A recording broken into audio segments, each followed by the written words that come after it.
Hello guys, I hope you are doing fine. So yes, continuing with our PLAB 2 series, communication skills. Last time I stopped at I think verbal communication skills.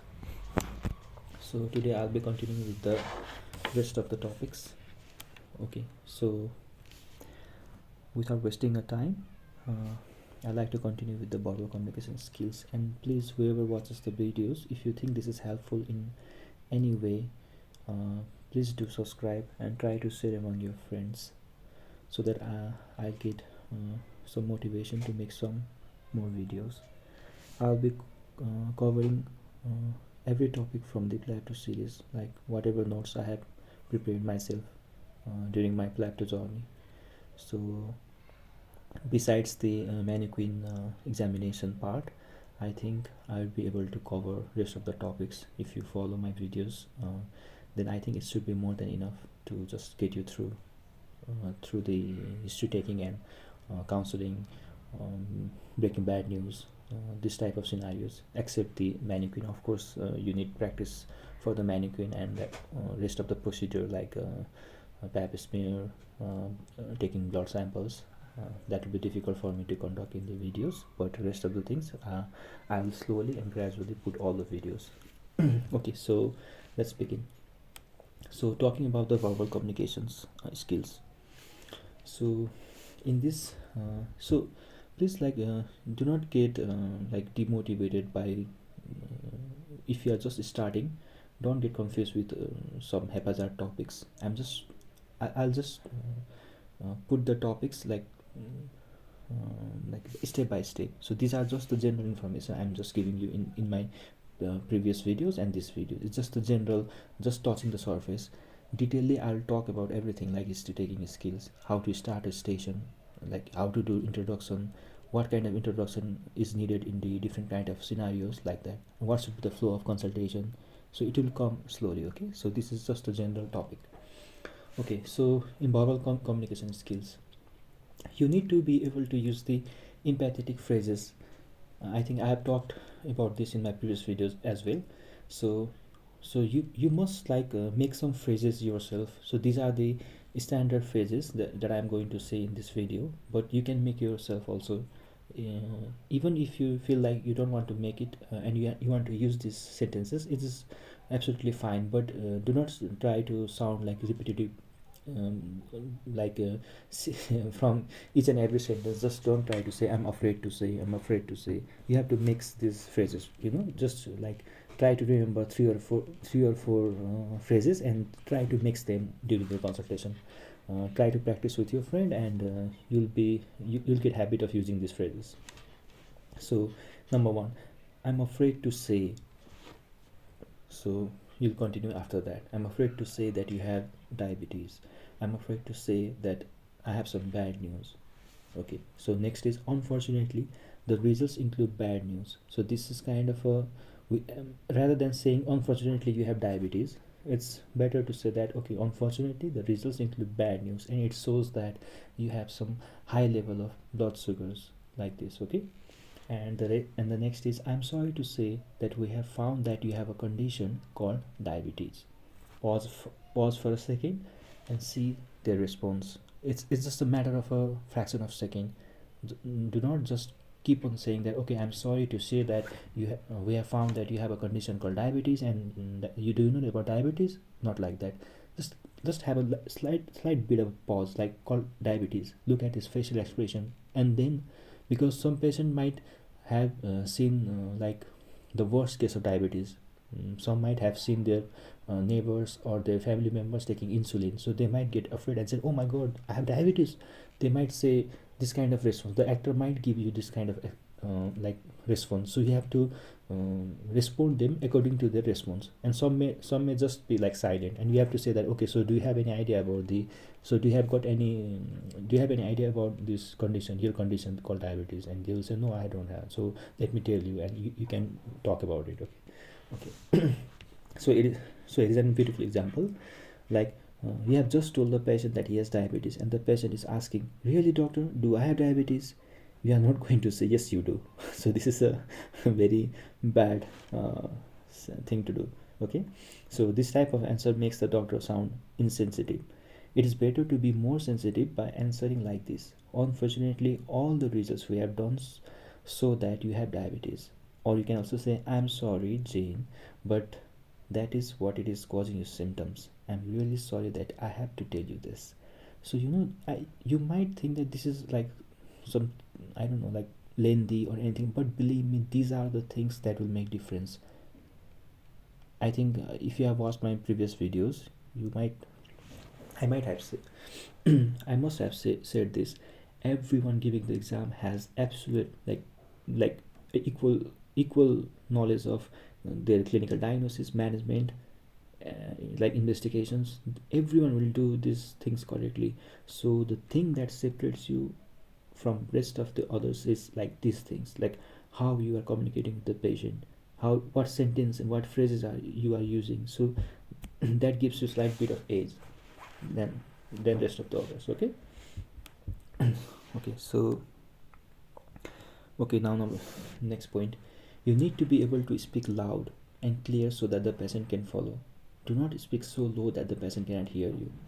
Okay, so like there is some people are really afraid and they are not expressing themselves. So okay, so how can I help you? So this is a very low and, I don't know, gloomy kind of sound, and you should not even say, okay, so okay, let's talk, what is your name? You cannot sound like, the tone should be, the best thing you can do is, if you have some practice in your own country, just talk as you talk to your patient in the OPD. That is the best thing you can do.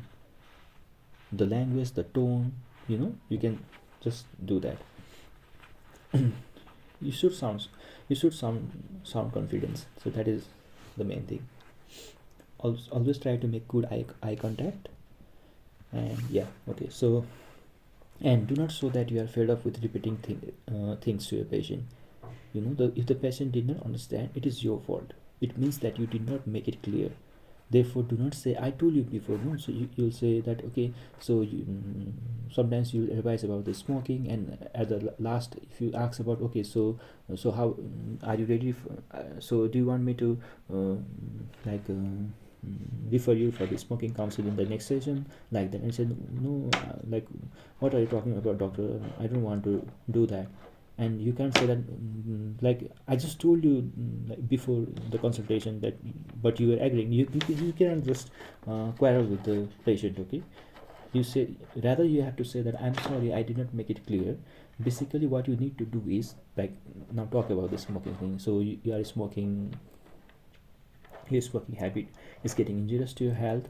So it is the best thing to do is go in a smoking cessation planning. So if some patient might find it difficult to stop their smoking abruptly, so, and for that purpose we can help you. So there are some sessions that can help you to quit smoking. So you can talk about that, and just it would be a good response to the patient. Okay. Okay. And another thing, deliver the information in an organized way by signposting. Oh, this is a very very good word, signposting. Believe me, you need these signposting skills throughout your PLAB cases. So what is signposting is that you are not getting to the getting to your point directly. Like, even I mentioned the earlier in this video, right? Like, you have diabetes. Okay, and okay, so do you have how many partners do you have? Regarding the sexual history, you are not going to ask, okay, so how many partners do you have, like, for sexual intercourse. You can't say that. So you have to signpost before saying these kind of things. Okay. So after each section, check that the patient has understood by inviting questions from him, like, have I made myself clear, or do you have any questions, or even, is there anything you want me to repeat? So these are the very good words and phrases you can use for this. And regarding this signposting, like, there's an example, like past medical history. You can say that, I now, before beginning the past medical history, you can just simply add these words. Okay, so after finishing your present illness and history of present illness and everything, you can say, okay, now, okay, thank you for that, and now I need to ask you about your general health. Is that okay? And you say yes. Continue. Or even in the social history, you can say, okay, so now I need to ask you a few questions about your social life. Okay, so okay, now that is another example is, okay, so let's talk about your sexual history. Okay, so like this, so just signpost and then talk about the whatever information you have. Okay, so okay, so this was about the verbal communication. Let's today today I'll try to finish history taking skills. Okay, yes, so this I'll try to finish. Okay, history taking skills. I think this is going to be long. I'll try to be quick. You can just watch in the by increasing the speed in the YouTube, so it would be easier for you guys. Okay, so history taking skills, let's begin that. So yes, you need to be able to ask questions relevant to the presenting complaint. You'll get two types of history taking scenarios in the PLAB. Okay, so one is taking a history and giving the diagnosis to the examiner. In this type of questions, you need to take full history, and in the last 30 seconds or maybe about a minute, you give your diagnosis to the examiner. And usually the examiner will stop you at the 4:30. There will be a bell say, okay, so 2 minutes remaining. Okay, so there will be some kind of bell before in your 8 minute or 10 minute sessions.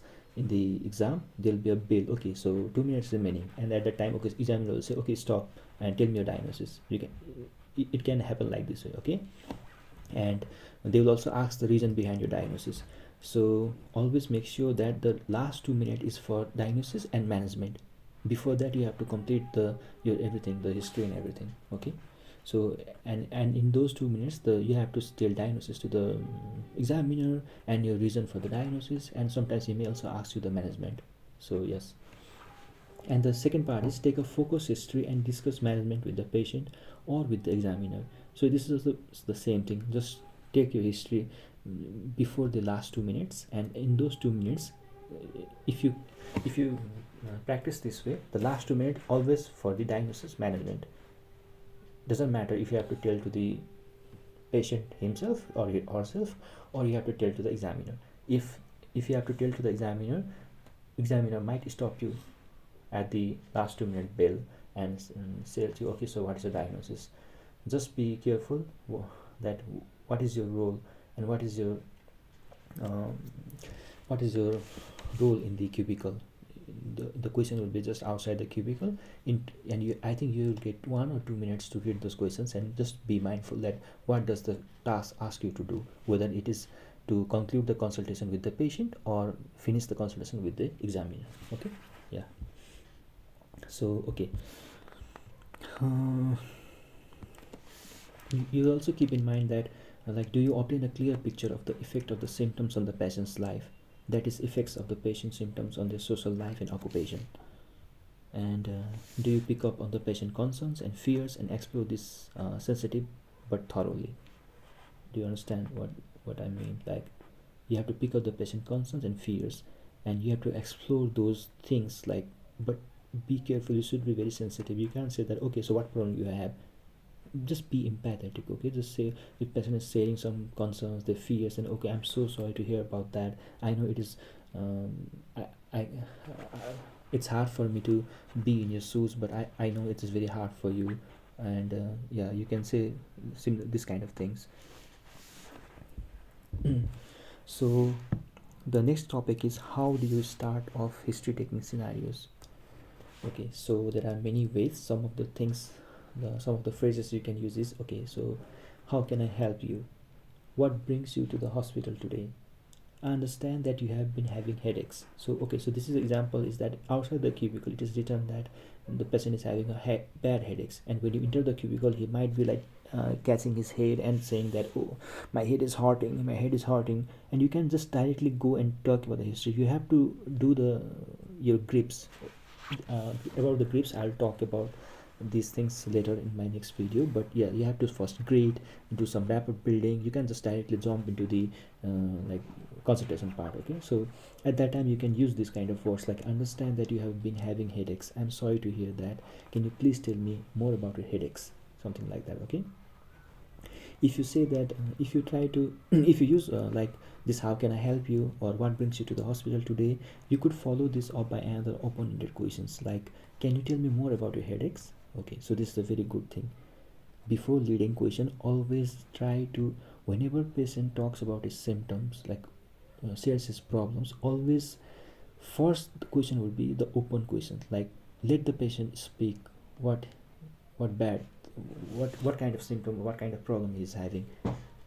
Then only you try to lead, then only you'll try to use these leading questions like, okay, tell me about your headaches, can you tell me more about your headaches, and you'll say blah blah blah, like anything, my this and like try to just for any kind of pain there is a formula for that, like Socrates, site, onset, character. Try to match those things whatever patient says. And this is not like simply to showing, like to show the examiner, because you get marks for this, for the active listening. So are you listening and like listening to the patient and catching the words, like whatever is taking, and you have to match whatever the patient symptoms in this Socrates. Like patient has already mentioned about the side, he's saying that my front of the head is aching, and he says that it's kind of a dull aching, and you have to, okay, so character he talked, but he didn't talk about the onset. And after finishing, then you can ask about this onset. Okay, so can you tell me when did it begin? And you say, oh yes, it happened like a week back and it's continuing. So so I think you guys understood what I'm trying to say. Yeah. Oh, okay. So where was I? Yeah, okay. So if you find anything positive history from the patient, but you are unable to follow up with further questioning, and you lose the marks. I just explained this. Okay, you should be able to elicit all the positive history from the patient. If not, then you have to ask leading questions, like whatever your differential diagnosis or your diagnosis is in the mind, you have to ask leading question to match that. And you should also reach the diagnosis or reasonable differential diagnosis. When you tell the possible differential diagnosis to the examiner, if the examiner asks, okay, so what are the differential diagnoses, you always need to keep the differential diagnosis which are relevant to the given history. You can't just haphazardly say whatever. So headache, you can't just give the different diagnosis for headaches. What kind of headache the patient has, according to that you have to give the differential diagnosis. Okay. So but however, do not include very weak differential diagnosis, as you lose marks for doing so. The order should be very at the top in the descending order. Like you can't say patient having headaches with photophobia and rashes. You can't say like the least significant diagnosis at the beginning. It sounds more like meningitis, right? You can't just abruptly say, okay, tension, headache, then meningitis. You can't say that. You have to keep the meningitis at first, then only the rest of the things will come. Okay. And always, like, do not give the diagnosis haphazardly. The examiner might ask you, so what is the reason behind your diagnosis, and you have to give all the positive things from the patient history. Yeah. Now talking about the okay, so always think that, can you develop a clear management plan for the patient or not? Examiners would always like to hear your management plan, so you need to be able to outline the plan to the patient. Do not just say, I will consult my seniors. You'll lose marks. Okay, so getting the diagnosis from the history alone is not always possible. This happens many times in your exam. You'll go blank, like, okay, what, you can't make it up, like whatever the patient is saying, you can't come to your diagnosis sometimes in the case. But do not lose your calm, be focused. If you think that you are not getting diagnosis, or if you think that the question is different from whatever the cases you have practiced, be calm. Believe me, just focus on your history taking skills. Do not leave anything. Look, this actually happened to me in my exam. I think I got a weird case of carbon monoxide poisoning. Yes, I think so. The patient was I think staying in our friend house, and the heater was on or something like that. But there was no any, but the examiner, like, or the actor didn't give me the history of this kind of things. I just guessed that it should be like that. She just told me that headache, she got the headache when she woke up at the morning, and I didn't even take the, and like, when did I know that it was carbon monoxide poisoning? I couldn't figure, I was not figuring out what the diagnosis was, and I just became calm, and I took the, like, basic history taking, like everything, the social history, the housing, and at the housing part I got the clue about this. I was taking history, there was no any positive. Okay, so I forgot.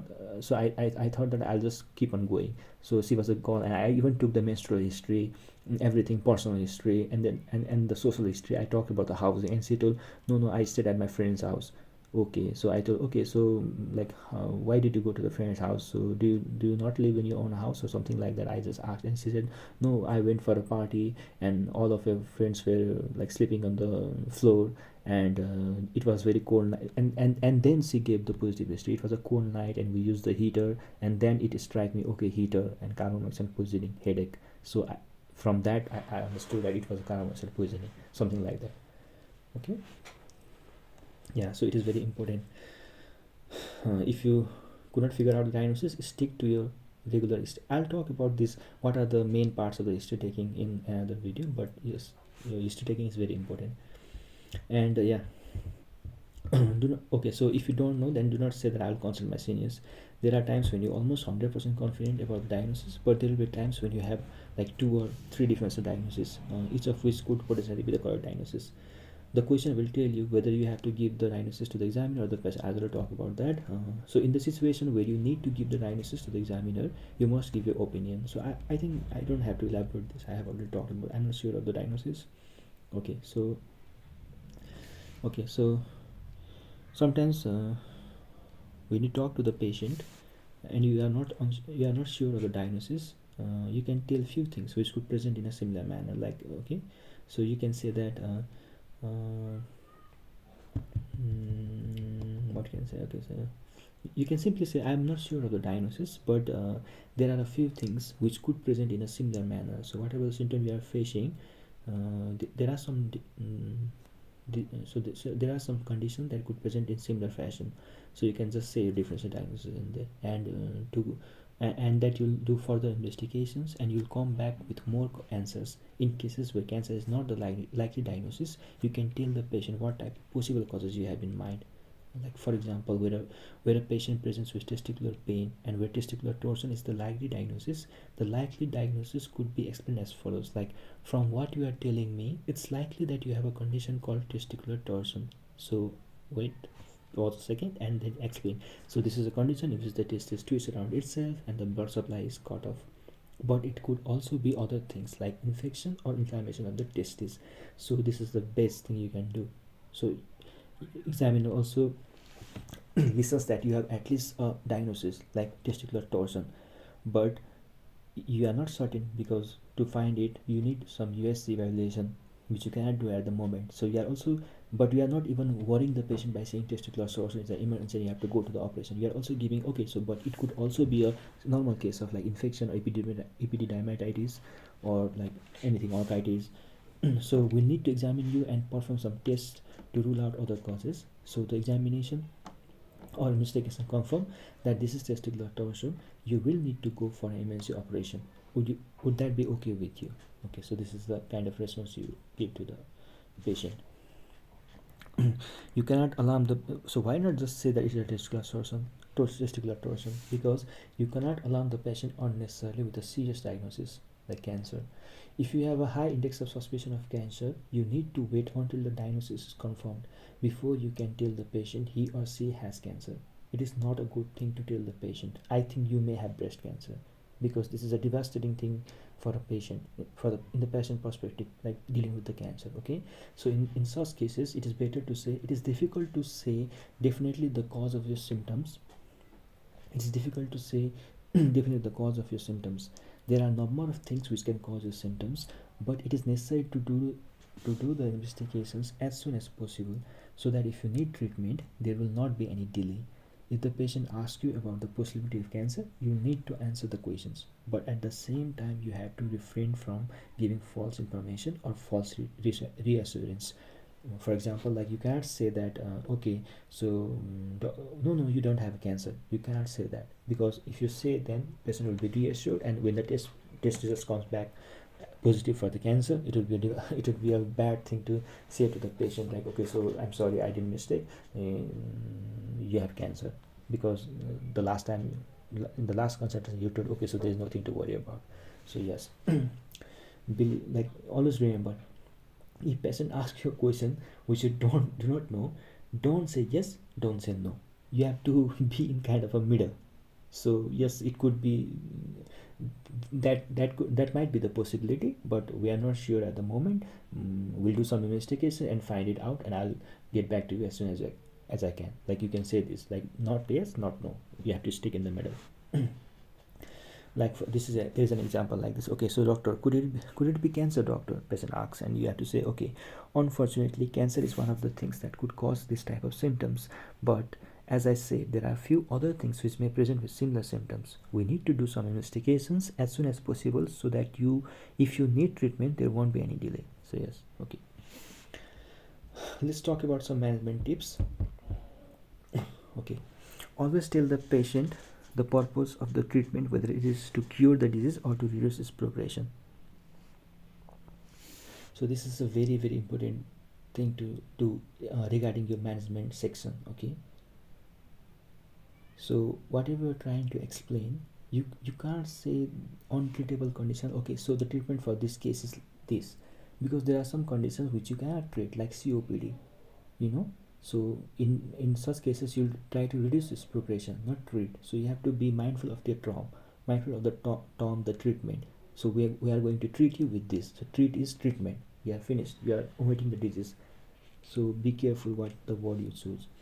Also explain that the management will involve two parts. This is very, very beautiful, and I have used it multiple times in my consultation during the exam. So whenever the condition in which there are two kind of things, like the things that the doctor does and the patient themselves, you know. Even in the OPD, we say that, okay, we treat hypertension, we treat diabetes, and we also give advice to the patient, like what the patient can do to solve those problems, like reduce weight, do exercise. So okay, so I'll not waste the time. It is already 26 minutes. So basically, what you're going to say is that, okay, so one part is what we as doctors can do for you, such as offering medications, and the second part will have to be done by you yourself, by making some modification to your lifestyle.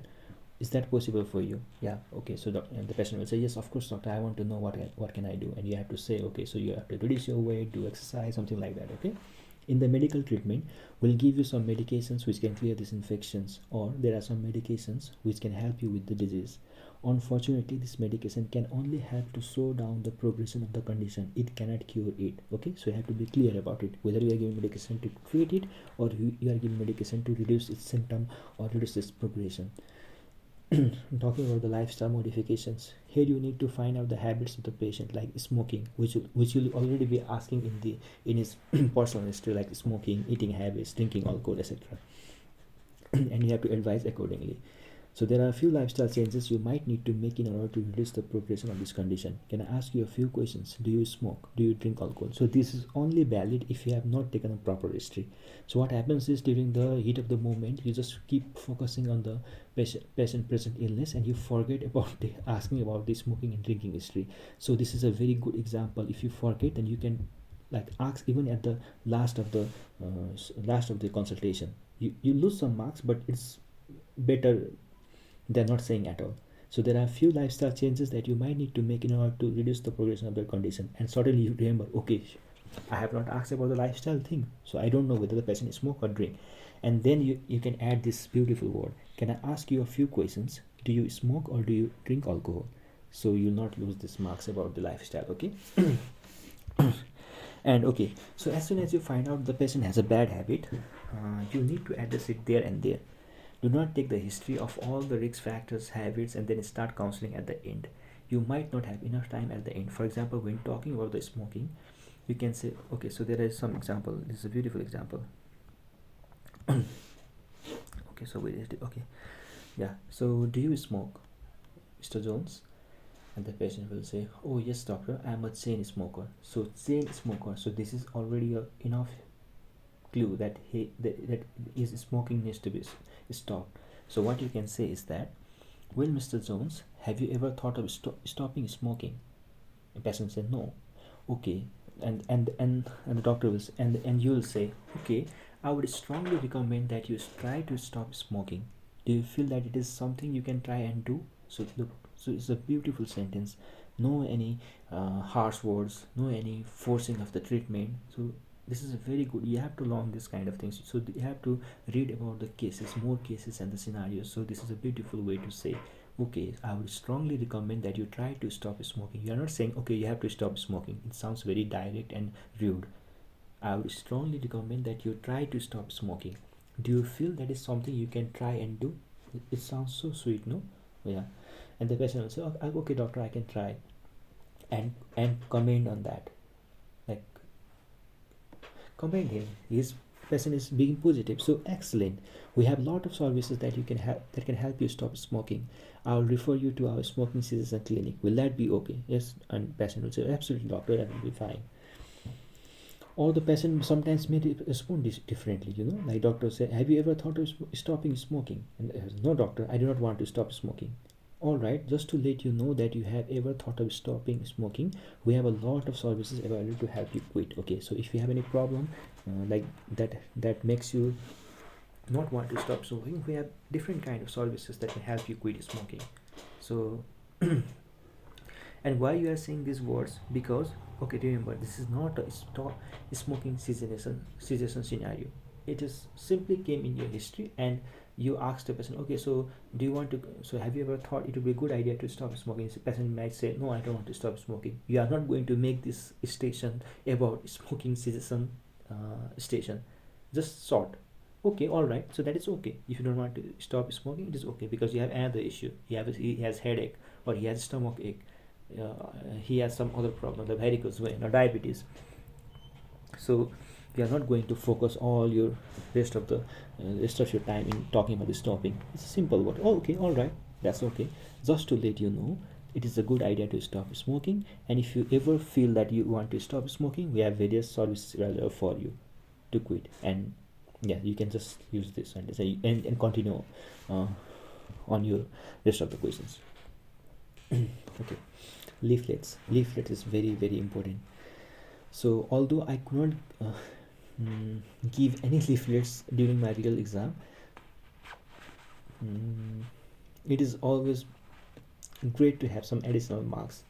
If the condition, if the disease is something that you can give leaflets, it's better to give leaflets. It is about the very last of the consultation time.